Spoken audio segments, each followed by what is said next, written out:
Hi friends, ఈ ఉగాది పర్వదినాన అసలు సంతోషంగా లేని ఉద్యోగులు ఎవరన్నా ఉన్నారంటే అది మాజీ వీఆర్ఓలు, విలేజ్ రెవెన్యూ ఆఫీసర్స్.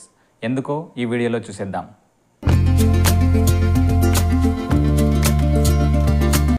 గత ప్రభుత్వం 121 జీవో ద్వారా ఈ వీఆర్ఓలను లాటరీ సిస్టమ్ ద్వారా వేరే శాఖల్లోకి బదలాయించడం జరిగింది. సో యాక్చువల్గా వేరే శాఖల్లో బదలాయించే ముందు మాతృశాఖల్లో ఖాళీలు ఉన్నాయా లేదా అనేది ఫస్ట్ చూడాలి. సో మాతృశాఖలో ఉన్న ఖాళీలను ఫస్ట్ ఫిల్ చేసిన తర్వాత మిగతా ఖాళీలు ఏమన్నా లేకపోతే అప్పుడు వేరే శాఖల్లోకి బదలాయించాలి. సో గత ప్రభుత్వం ఇవన్నీ ఏం పట్టించుకోలేదు. సో ఈ 121 జీవోలో లాటరీ సిస్టమ్ ద్వారా వేరే శాఖల్లోకి బదలాయించి డ్రైవర్లుగా, స్టోర్ కీపర్లుగా, సో ఇతరత్ర జూనియర్ అసిస్టెంట్ స్థాయి కాకుండా ఇతరత్ర ఇతరత్ర స్థాయిల్లో కూడా వాళ్ళని నియమించడం జరిగింది.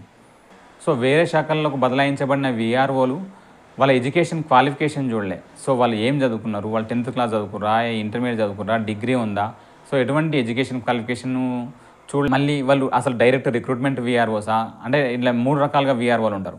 ఒకటి డైరెక్ట్ రిక్రూట్మెంట్ వీఆర్ఓస్ అంటే ఎగ్జామ్ రాసి వచ్చిన వాళ్ళు, అంటే టీఎస్పీఎస్సీ ఎగ్జామ్ ద్వారా వచ్చిన వాళ్ళు. మిగతా వాళ్ళు కారుణ్య నియామకాలు, అంటే ఎవరైనా వాళ్ళ ఫాదర్ కానీ మదర్ కానీ ఎవరైనా చనిపోయి ఉంటే వాళ్ళ ద్వారా వచ్చిన పోస్టులు రిక్రూట్ అయిన వాళ్ళు. ఇంకో వీఆర్ఏ అంటే విలేజ్ రెవెన్యూ అసిస్టెంట్స్ టు వీఆర్ఓస్, అంటే వీఆర్ఏ నుంచి వీఆర్ఓగా ప్రమోట్ అయిన వీఆర్ఓలు. అంటే ఈ 3 కేటగిరీలో ఉన్న వీఆర్ఓలు సో వేరే శాఖల్లోకి బదలాయించబడ్డారు. సో ఎడ్యుకేషన్ క్వాలిఫికేషన్ చూడలే, మళ్ళీ వాళ్ళకి ఆప్షన్స్ అడగలే. లాటరీ సిస్టమ్ ద్వారా వేరే శాఖల్లోకి బదలాయించడం వల్ల వీళ్ళకు తీవ్ర నష్టం జరిగింది. సో దీంట్లో మెయిన్గా నష్టం జరిగింది ఏంటంటే వీళ్ళ ప్రమోషన్ ఛానల్ దెబ్బతింది. సో వేరే శాఖల్లోకి వెళ్ళడం వల్ల వీళ్ళ ప్రమోషన్ ఛానల్ ఎలా ఉంటుందో ఎవరికీ తెలియదు. సో అక్కడ వేరే శాఖల్లోకి పోయినప్పుడు వాళ్ళ సర్వీస్ అనేది అక్కడ రెగ్యులర్గా లాస్ట్ పర్సన్ ఎవరైతే ఉన్నారో వాళ్ళ తర్వాత వీళ్ళు ఉంటారు. అంటే వీళ్ళు జూనియర్లు అయిపోతారు. అంటే అపార రెవెన్యూ అనుభవం కలిగిన 14 నుంచి 15 సంవత్సరాల వరకు సర్వీస్ ఉన్న వీఆర్ఓలు జీరో సర్వీస్తో అక్కడ వేరే శాఖల్లో సర్వీస్ చేయడం స్టార్ట్ అయిపోయింది. సో జీరో సర్వీస్ నుంచి వేరే శాఖల్లో ఇప్పుడు ప్రజెంట్ వివిధ శాఖలలో వాళ్ళు విధులు నిర్వహిస్తారు. సో వేరే శాఖల్లో విధులు నిర్వహించడం వల్ల ఇక్కడ ఆల్రెడీ వీళ్ళకు జూనియర్ అసిస్టెంట్స్కి వీఆర్ఓలకి 60:40 రేషియోలో సీనియర్ అసిస్టెంట్గా ప్రమోషన్ ఛానల్ ఉంటుంది. సీనియర్ అసిస్టెంట్ కానీ గిరిదవార్ అంటే రెవెన్యూ ఇన్స్పెక్టర్గా కానీ ప్రమోషన్ ఛానల్ ఉంటుంది.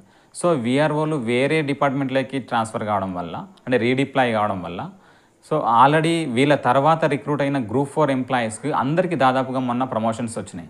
సో ఆ విధంగా వీళ్ళకి రావాల్సిన ప్రమోషన్స్ వీళ్ళు నష్టపోయారు. సో సర్ప్లస్ స్టాఫ్గా వీఆర్ఓల్ని వేరే డిపార్ట్మెంట్లకి అడ్జస్ట్ చేయడం వల్ల మనం ఇప్పుడు చెప్పుకున్న తీవ్ర నష్టాలు వాళ్ళకి జరిగిపోయినాయి. సో ఇదే డిపార్ట్మెంట్లో ఉన్న వీఆర్ఏల్ని తర్వాత రీఅడ్జస్ట్ చేశారు. వాళ్ళను మాత్రం ఇంకా వేరే రకంగా చేశారు. సో వాళ్ళని అడ్జస్ట్ చేసేటప్పుడు వాళ్ళ ఎడ్యుకేషన్ క్వాలిఫికేషన్ తీసుకోరు. అంటే వాళ్ళ క్వాలిఫికేషన్ తగ్గట్టు వాళ్ళు రెవెన్యూ డిపార్ట్మెంట్లో ఖాళీలలో ఫిల్ చేశారు. ఇతరత్ర వేరే డిపార్ట్మెంట్లో కూడా వాళ్ళ క్వాలిఫికేషన్ తగ్గట్టు వాళ్ళని ఫిల్ చేశారు. కానీ వీఆర్ఓలకు మాత్రం వాళ్ళ క్వాలిఫికేషన్ చూడలే, వాళ్ళకు ఒక ఆప్షన్ అడగలే, వాళ్ళ ఛాయిస్ ఏందో అడగలే. సో లాటరీ సిస్టమ్ తీసి ఫలానా డిపార్ట్మెంట్కో నీకు నచ్చితే చెయ్యు, నచ్చకపోతే చెయ్యకపో అంటే రిజైన్ చేసేసాయి అన్న చందంగా వేరే డిపార్ట్మెంట్లకు ఇష్టారాజ్యంగా అస్తవ్యస్తంగా వాళ్ళని పంపించేసారు. కనీసం బేసిక్ రైట్ నువ్వు ఏ డిపార్ట్మెంట్లోకి పోతావో కనీసం ఒక ఆప్షన్ ఫామ్ కూడా వాళ్ళ నుంచి తీసుకోలే. సో ఇక్కడ నీకు వీఆర్ఏలకు జరిగిన లాభం గురించి నేను ఇక్కడ ఎందుకు మాట్లాడదలుచుకున్నా అంటే వీఆర్ఏ నుంచి వీఆర్ఓగా, వీఆర్ఓ నుంచి సీనియర్ అసిస్టెంట్గా ప్రమోషన్ ఛానల్ అనేది ఒక ఛానల్ ఉంటుంది. ఆ ఛానల్ గురించి మాట్లాడాల్సి వచ్చినప్పుడు ఒకరికి అన్యాయం జరుగుతుంది అనే విషయం చెప్పాలంటే ఇంకా వాళ్ళ కింది స్థాయిల వాళ్ళకు కూడా లాభం జరుగుతున్న విషయం కూడా చెప్పకుండా మనం చెప్పకుండా ఉండలేం. కాబట్టి ఇక్కడ వీఆర్ఏల గురించి కూడా మనం మాట్లాడాల్సి వస్తుంది. సో వేరే శాఖల్లో బదలాయించబడ్డ ఈ వీఆర్ఓలు మళ్ళీ గ్రామ రెవెన్యూ వ్యవస్థ బలోపేతం దిశగా ఇప్పుడున్న ప్రభుత్వం అడుగులు వేస్తుంది. కాబట్టి వాళ్ళని జీవో నంబర్ 41 ద్వారా 10,954 పోస్టులను రీక్రియేట్ చేసి పాత వీఆర్ఓలని వీఆర్ఏలని తీసుకొచ్చే క్రమంలో వీళ్ళకి ఏమన్నా సర్వీస్ పరంగా న్యాయం జరుగుతుందేమని చెప్పేసి వీఆర్ఓలు అందరూ భావించారు. కానీ తీరా చూస్తే అలా జరగలే. ఈరోజు 129 జీవో తీసుకొచ్చి దాంట్లో విధి విధానాలు ఖరారు చేశారు. అంటే వాళ్ళని ఏ విధంగా అపాయింట్మెంట్ చేయాలి, వాళ్ళ సర్వీస్ రూల్స్ ఏ విధంగా ఉండబోతున్నాయి, విధి విధానాలని ఈ జీవో నంబర్ 129 ద్వారా తీసుకొచ్చారు. దీంట్లో ఏమున్నాయంటే ఈ 129 జీవోలో వీళ్ళ సెలక్షన్ ప్రాసెస్ ఏ విధంగా ఉండబోతుందంటే ECS eligibility cum screening test పెడతారంట. ఎలిజిబిలిటీ కమ్ స్క్రీనింగ్ టెస్ట్ అంటే వీళ్ళు మళ్ళీ ఎగ్జామ్ రాయాలి. అంటే యాక్చువల్గా మళ్ళీ ఎగ్జామ్ రాయాలంటే అపార అనుభవం ఉన్న వీఆర్ఓలు ఇందులో ఉన్నారు, మళ్ళీ ఎగ్జామ్ రాసి వచ్చిన వాళ్ళు ఉన్నారు. అంటే 2019లో 10 లక్షల మంది టీఎస్పీఎస్సీ కాంపిటీషన్ ద్వారా ఎగ్జామ్ రాసి వచ్చి మెరిట్ స్టూడెంట్స్, మెరిట్ క్వాలిఫైడ్ వ్యక్తులు ఉన్నారు ఈ వీఆర్ఓలు. 2014లో కూడా కొంతమంది వీఆర్ఓలు ఉన్నారు. సో వీళ్ళందరూ మళ్ళీ ఎగ్జామ్ రాయాలంటే అందులో ఏం పొందుపరచలేదు, అందరూ గంపగుత్తగా ఎగ్జామ్ రాయాలంటారు. సో మీరు అనొచ్చు ఆల్రెడీ తెలివిన్నోడు ఎట్లయినా రాసుకొస్తాడు, ఎట్లయినా నెట్టుకొస్తాడు, ఆ ఎగ్జామ్ రాస్తే వానికి ఏమవుతుంది, ఎట్లయినా వస్తారు కదా అని చెప్పేసి అనుకోవచ్చు. కానీ అది ఏమైనా కావచ్చు. ఫర్ ఎగ్జాంపుల్ మొన్న గ్రూప్ 1 ఎగ్జామ్ ఒకసారి రద్దయింది, మళ్ళీ రీకండక్ట్ చేశారు. అంటే అప్పుడు క్వాలిఫై అయిన వాళ్ళు మళ్ళీ ఇప్పుడేమన్నా నెక్స్ట్ టైం పెట్టినప్పుడు క్వాలిఫై కాలే, ఇప్పుడు క్వాలిఫై అయిన వాళ్ళు మళ్ళీ అప్పుడు క్వాలిఫై కాలేకుండా ఉన్నారు. సో అప్పుడున్న పరిస్థితులకు తగ్గట్టి, అప్పుడున్న కండిషన్స్ తగ్గట్టి వాళ్ళు క్వాలిఫై అవుతారా క్వాలిఫై కారా అనేది డిసైడ్ అయితే తప్పించి వాళ్ళు తెలివిమంతులు కారా అనేది డిసైడ్ కారా అని చెప్పేసి నేను అనుకుంటున్నా. అంతెందుకు, ఇప్పటికి అన్ని డిపార్ట్మెంట్ వాళ్ళకి మనం ఒక ఎగ్జామ్ పెడదాం, ఇట్లనే ఎలిజిబిలిటీ కమ్ స్క్రీనింగ్ టెస్ట్ అనే ఎగ్జామ్ పెడితే ఎంతమంది క్వాలిఫై అవుతారు, మేము కంపల్సరీ వీళ్ళు క్వాలిఫై అవుతారు వీళ్ళు క్వాలిఫై కారు అని చెప్పేసి మీరేమన్నా చెప్పగలుగుతారా? చెప్పలేరు కదా. సో ఎవరైనా ఎంప్లాయీసే. సో ఒకరిని పక్షపాతంగా వీళ్ళని ఒకలాగా చూడడం, సో మిగతా వాళ్ళని ఇంకోలాగా చూడడం, అది ఎంతవరకు సమంజసం? So eligibility cum screening test అనేది ఆల్రెడీ ఎగ్జామ్ రాసి వచ్చిన వాళ్ళకి మళ్ళీ రీకండక్ట్ చేయడం అనేది ఎంతవరకు కరెక్ట్ అని మీరు అనుకుంటారు? ఈరోజు తీసుకొచ్చిన GORTMS నంబర్ 129లో ప్రభుత్వం పేర్కొన్న 6th పాయింట్ ఏంటంటే service conditions. Service rules shall be framed in due course అని అంటారు. అంటే కాలక్రమేణా వీళ్ళ సర్వీస్ రూల్స్ని ఫ్రేమ్ చేస్తారన్న. మళ్ళా పాత సీనియారిటీ ఏదైతే ఉందో, అంటే వీఆర్ఓలు వీఆర్ఏలు ఇంతకుముందు వర్క్ చేసినప్పుడు వాళ్ళ సీనియారిటీ ఏదైతే ఉందో ఆ సీనియారిటీని వీళ్ళు కన్సిడర్ చేయరు అని చెప్పేసి పాయింట్ Cలో చెప్పారు. అంటే దీని మీనింగ్ ఏంది? ఆల్రెడీ ఇంతకుముందు వీఆర్ఓలు ఎవరైతే వేరే డిపార్ట్మెంట్లోకి వచ్చిరో ఆల్రెడీ జీరో సర్వీస్ నుంచి వాళ్ళ సీనియారిటీ జీరో సర్వీస్ నుంచి స్టార్ట్ చేశారు. ఆల్రెడీ మళ్ళీ ఇప్పుడు వాళ్ళు జీపీఓగా రావాలంటే, అంటే గ్రామ పాలనా ఆఫీసర్స్గా ఈ 10,954 పోస్టులని ప్రభుత్వం ఏదైతే క్రియేట్ చేసి వీళ్ళని మళ్ళీ వీఆర్ఓలని వీఆర్ఏలని తీసుకొస్తుందో వాళ్ళని రమ్మంటుంది కరెక్టే, వాళ్ళని రిక్రూట్ చేస్తామంటుంది కరెక్టే.